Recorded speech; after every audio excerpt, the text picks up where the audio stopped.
అదే RTV app వార్తల్ని క్షణాల్లో చదివే అవకాశం ఉంటుంది. ఒక న్యూస్ పేపర్, ఒక టెలివిజన్ ఛానల్ మీ చేతుల్లో ఎప్పుడూ ఉంటాయి.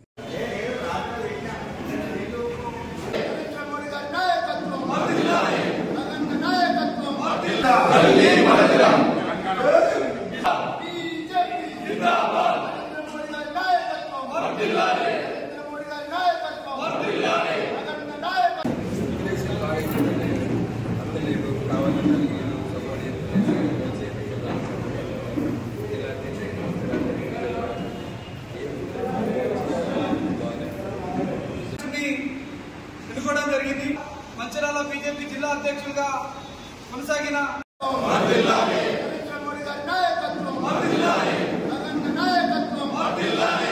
ముందుగా భారతీయ జనతా పార్టీ నూతన మంచిర్యాల జిల్లా అధ్యక్షుని బాధ్యత చేపట్టిన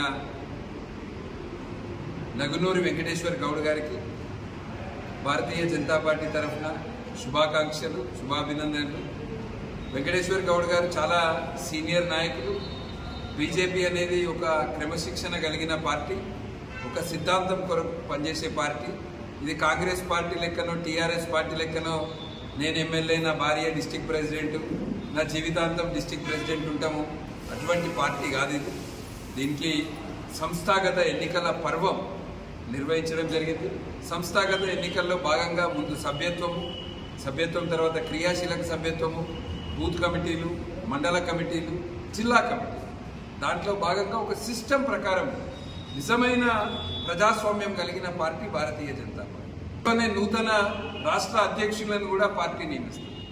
నూతన రాష్ట్ర అధ్యక్షులు, నూతన జిల్లా అధ్యక్షులు, నూతన మండలాధ్యక్షులు, నూతన బూత్ అధ్యక్షులు, వీళ్ళందరినీ ఒక కొత్త ఉత్సాహంతో రాబోయే రోజుల్లో ప్రజల్లోకి వెళ్ళి ఇవాళ ఉన్న మన తెలంగాణలో ఉన్న పరిస్థితి చూస్తే 420 కాంగ్రెస్ ప్రభుత్వము, 420 ప్రభుత్వం ఎన్నికల సమయంలో అనేక హామీలు ఇచ్చింది, ప్రజలను మోసం చేసి ఇవాళ అధికారంలోకి వచ్చారు. 14 నెలలు అయింది ఇవాళ అధికారంలోకి వచ్చి.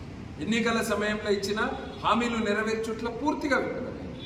ఇవాళ ప్రజలందరూ కూడా ఏదైతే ఢిల్లీలో ఆమ్ ఆద్మీ పార్టీకి పట్టిన గతి తొందరలోనే తెలంగాణలో కాంగ్రెస్ పార్టీకి కూడా అదే గతి పడుతుంది. ఎన్నికలతో పాటు ఒరిస్సాలో ఎన్నికలు జరిగినాయి, తర్వాత హర్యానాలో ఎన్నికలు జరిగినాయి, మహారాష్ట్రలో ఎన్నికలు జరిగినాయి, మొన్న ఢిల్లీలో ఎన్నికలు జరిగినాయి. ఈ 4 ఎన్నికలలో కూడా బీజేపీ పార్టీ భారీ మెజారిటీతో ఊహించని విధానంగా, అంటే బీజేపీ వైపు ప్రజలు చూస్తారు, నరేంద్ర మోదీ గారి నాయకత్వం వైపు ప్రజలు చూస్తారు. భారీ మెజారిటీ తోటి బీజేపీ ఈ 4 రాష్ట్రాలలో గెలిచింది. నెక్స్ట్ ఖచ్చితంగా బీజేపీ తెలంగాణలో కూడా అధికారంలోకి రాబోతుంది.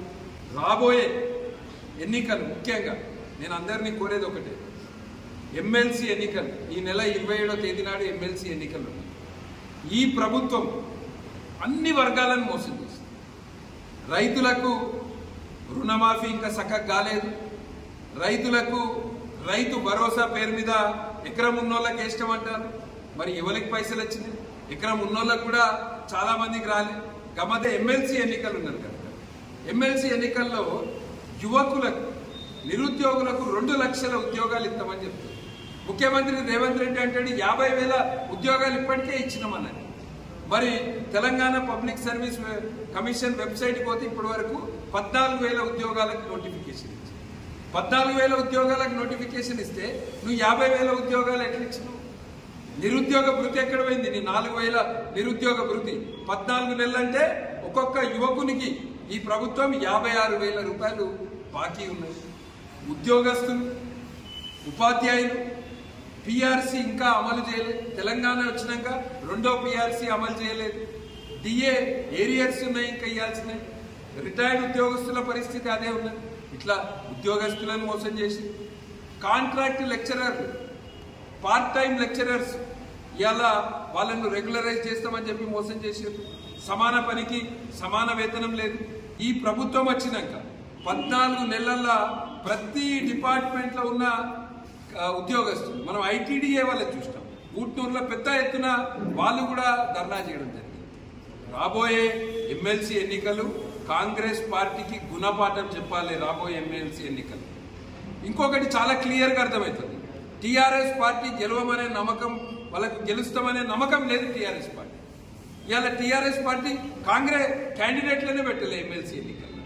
టీఆర్ఎస్ పార్టీ కాంగ్రెస్ అభ్యర్థులకు మద్దతు తెలుపుతుంది. మొన్న కేటీఆర్ అంటుండే కాంగ్రెస్ పార్టీ కేసీఆర్ తోటి మాట్లాడితే ఈ పరిస్థితి కాంగ్రెస్ పార్టీకి రాకపోతుండే.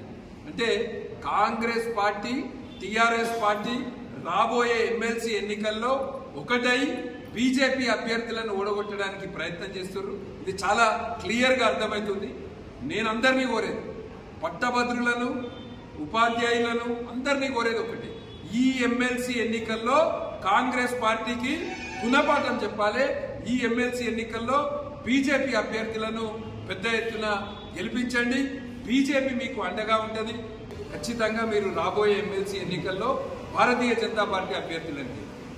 రెండో విషయం, స్థానిక సంస్థ ఎన్నికలు. స్థానిక సంస్థ ఎన్నికలు ఎప్పుడు పెట్టినా భారతీయ జనతా పార్టీ స్థానిక సంస్థ ఎన్నికలు ప్రతి పంచాయతీలో, ప్రతి వార్డులో, మున్సిపల్ కార్పొరేషన్ ప్రతి కార్పొరేషన్లో కూడా ప్రతి కార్పొరేటర్ని కూడా భారతీయ జనతా పార్టీ తరఫున పోటీ చేపిస్తాము. బీజేపీ స్థానిక సంస్థ ఎన్నికలు ఎప్పుడైనా కూడా భారతీయ జనతా పార్టీ గెలుస్తుంది. ఇక్కడున్న ప్రజలకు అందరికి కూడా కాంగ్రెస్ పార్టీ మీద నమ్మకం పోయింది. కాంగ్రెస్ పార్టీ ఏవైతే 6 గ్యారెంటీల పేరు మీద మోసం చేసిందో ప్రజలందరికీ కూడా అర్థమైంది. కనుక స్థానిక సంస్థలు ఎప్పుడు పెట్టినా కూడా మేము సిద్ధము.